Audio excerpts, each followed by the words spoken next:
বিসমিল্লাহির রহমানির রহিম। আমাদের অনলাইন শিক্ষা কার্যক্রমে উচ্চ উচ্চ মাধ্যমিক শ্রেণীর পদার্থবিজ্ঞান এর তাপগতিবিদ্যা অংশে আমরা এখন তাপীয় সিস্টেম নিয়ে আলোচনা করছি। আমরা বিভিন্ন পরীক্ষা নিরীক্ষার জন্য জীবজগতের বিশেষ একটা পরিবেশকে নিয়ে মূলত আলোচনা করি। এই নির্দিষ্ট অংশকেই বলা হয় তাপীয় সিস্টেম। তো পরীক্ষা নিরীক্ষা করার সময় জীবজগতের যে অংশটা নিয়ে আমরা আলোচনা করি সেটাই আমাদের কাছে ওই মানে তাপগতীয় সিস্টেমের জন্য একটা বিশেষ অংশ। এখন তাপগতীয় এই সিস্টেমটা আমাদের কাছে অনেক সময় আবদ্ধ থাকে, আবার কখনো এটি একটা নির্দিষ্ট স্পেসে উন্মুক্ত থাকে। তো সেক্ষেত্রে আশেপাশের যে পরিবেশ, যেটিকে আমরা এখানকার ভাষায় পরিপার্শ্ব বলবো, সেই বিষয়টা কিন্তু আমাদের এখানে খুবই গুরুত্ব সহকারে নিয়ে আসতে হয়। কারণ যখন আমরা কোনো সিস্টেমে গিয়ে কোনো বিষয় নিয়ে পরীক্ষা নিরীক্ষা করি, তখন তার সার্বিক পরিবেশের সাথে ওই সিস্টেমের তাপীয় বিনিময় বা শক্তি বিনিময় তার কিভাবে সম্পাদিত হয়, তার এই পুরো বিষয়টি কিন্তু আমাদের বিবেচনায় নিতে হয়। তো সেক্ষেত্রে সিস্টেমের অবস্থা, অর্থাৎ সেটার প্রকাশ করার জন্য তার তাপ, চাপ, আয়তন, আহ এই ব্যবস্থাগুলো সম্পর্কে আমাদের একটি ধারণা নিতে হয়, যেগুলোকে আমাদের এখানে তাপগতীয় স্থানাঙ্ক ব্যবস্থা হিসেবে আমরা অভিহিত করে থাকি। এখন এই তাপগতীয় প্রক্রিয়াতে এই স্থানাঙ্কের পরিবর্তনটার মূল নিয়ামক হিসেবে তাপ শক্তির প্রদান অথবা শোষণ, এই দুইটা জিনিসের আলোচনা কিন্তু এখানে আসে। অর্থাৎ আমি তাপ প্রদান করলাম না তাপ শোষণ করলাম, অথবা ওই সিস্টেমে চাপ বৃদ্ধি করলাম না চাপ হ্রাস করলাম। আমাদের এই তাপ এবং চাপের পরিবর্তনে আয়তনের কি পরিবর্তন হয়, বা অন্যান্য যে তাপগতীয় যে স্থানাঙ্ক ব্যবস্থাগুলো আছে সেগুলোর কি পরিবর্তন আসে, তার সার্বিক বিষয়টা নিয়ে কিন্তু এখানে আমাদের আলোচনা থাকতে হবে। এরপরে আছে দেখো তাপীয় সাম্য অবস্থা। তাপীয় সাম্যাবস্থা বলতে আসলে এই অবস্থাটাকেই বোঝানো হয়, এক্ষেত্রে সিস্টেমের সকল বিন্দুতে চাপ, আয়তন, তাপমাত্রা এর মান অপরিবর্তিত থাকবে। অর্থাৎ সিস্টেমে যদি এই বিষয়গুলোর যদি কোনো পরিবর্তন না হয়, তাহলে সেই অবস্থার নাম হলো তোমার তাপীয় সাম্য অবস্থা বা তাপগতীয় সাম্য অবস্থা। এরপর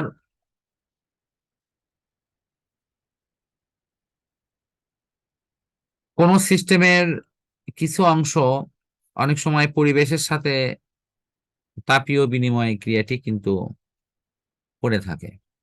অর্থাৎ সিস্টেম যদি বেশি উত্তপ্ত হয় তাহলে সে পরিবেশে তাপ বিকিরণ করে, আবার সিস্টেম যদি সেখানে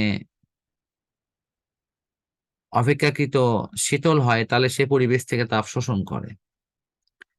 তো এরকম সিস্টেম কখনো শক্তিকে অবারিতভাবে এই বিনিময় করার সুযোগ করে দেয়, কখনো আবার সেটি আংশিকভাবে করে, আবার কখনো সেটি একেবারেই করতে দেয় না। সুতরাং এই পরিপার্শ্ব এবং সিস্টেমের এই কন্ডিশনের ওপর ভিত্তি করে সিস্টেমকে আমরা মূলত তিন ধরনের পেয়ে থাকি। এর একটি হলো উন্মুক্ত বা ওপেন সিস্টেম। সেখানে দেখা যায় ভর এবং শক্তি উভয়ই বিনিময় হয়।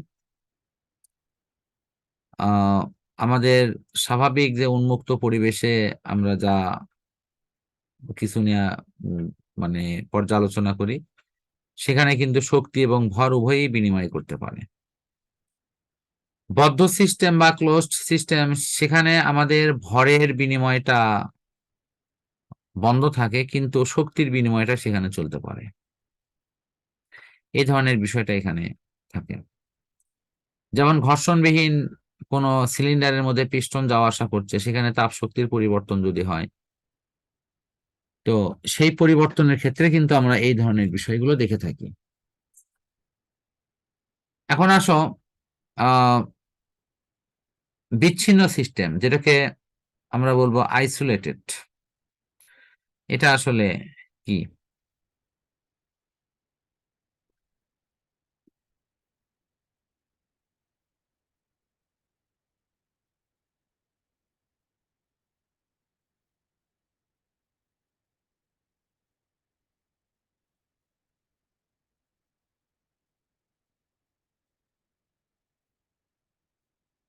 আইসোলেটেড সিস্টেমটা এমন যে এটা পরিবেশ থেকে এমন ভাবে বিচ্ছিন্ন হয়ে থাকে যে সে পরিবেশে কোনো শক্তি গ্রহণ বা বর্জন করে না, এবং তার সাথে তোমার ভরেরও কোনো বিনিময় হয় না। তো এই ধরনের কন্ডিশন যদি আমরা দেখতে পাই, তাহলে সেই সিস্টেমকে আমরা বলি আইসোলেটেড, অর্থাৎ বিচ্ছিন্ন সিস্টেম।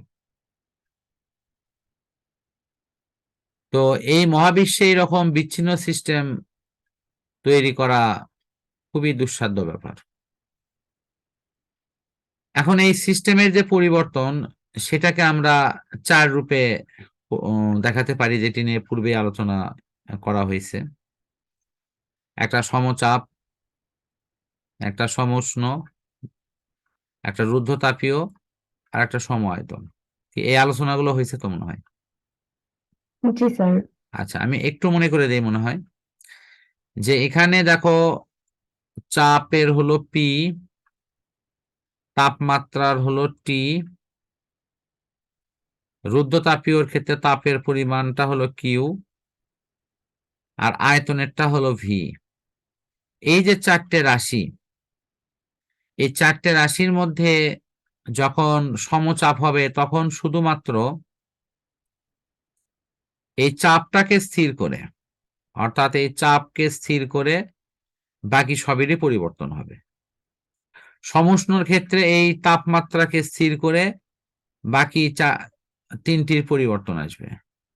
ঠিক তেমনি রুদ্ধতাপীয়র ক্ষেত্রে তাপের আদান প্রদান বন্ধ থাকবে, অর্থাৎ তাপের পরিমাণের কম বেশি হবে না, এই অংশটা স্টে থাকবে, বাকি অংশের পরিবর্তন আসবে। ঠিক সম-আয়তনের ক্ষেত্রে আয়তনের পরিবর্তন হবে না, বাট অন্য অংশগুলোর কিন্তু পরিবর্তন আসবে। তো এই মোটামুটি আমাদের এখানকার মূল আলোচনার বিষয়। এখন আমরা দেখব ইন্টারনাল এনার্জি, অভ্যন্তরীণ শক্তি, এটা আসলে কি। তো অভ্যন্তরীণ শক্তি, এটা কে আমরা এভাবেই দেখি যে একটা পদার্থের ভিতরে স্বাভাবিকভাবে তার কিছু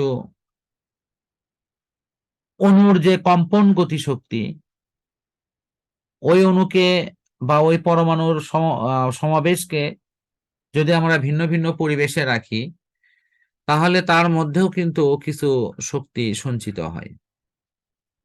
তো এই পদার্থের মধ্যে যে বিভিন্ন শক্তি সঞ্চিত হচ্ছে, এই পুরো বিষয়টির মধ্যেই আমরা এই ইন্টারনাল এনার্জি বিষয়টি জড়িত আছে। তো প্রত্যেক বস্তুর মধ্যেই এই কাজ করার এই যে সামর্থ্য বা এই শক্তি থাকে, যেটি তার মধ্যে পরবর্তীতে রৈখিক স্পন্দন গতি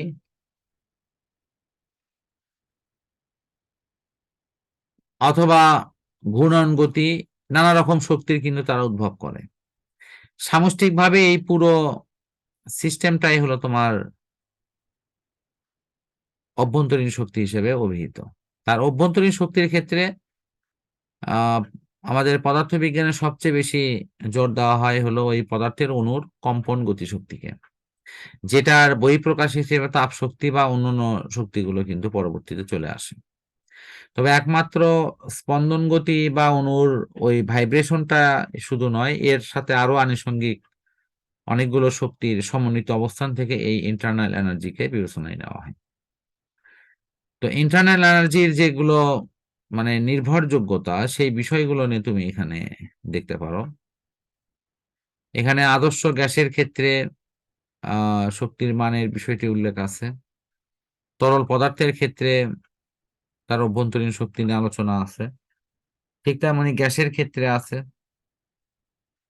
তো আমরা এই এই গ্যাসীয় সহ অন্যান্য পদার্থগুলোর যে ইন্টারনাল এনার্জি কি কি বিষয়ের উপর ডিপেন্ড করে সেগুলোর উপর এখানে একটা আমাদের আলোচনার মধ্য দিয়ে একটা ধারণা দেওয়ার চেষ্টা করা হয়েছে। এবং এখানকার পড়াগুলো তোমার ওই মাধ্যমিক শ্রেণীর রসায়ন বিজ্ঞানের সেই দ্বিতীয় অধ্যায়ের সমতুল্য মতো মনে হবে, এবং ছবিটা দেখেও তুমি আশা করি সেটা বুঝতে পারছো। ঠিক আছে কি? জি স্যার।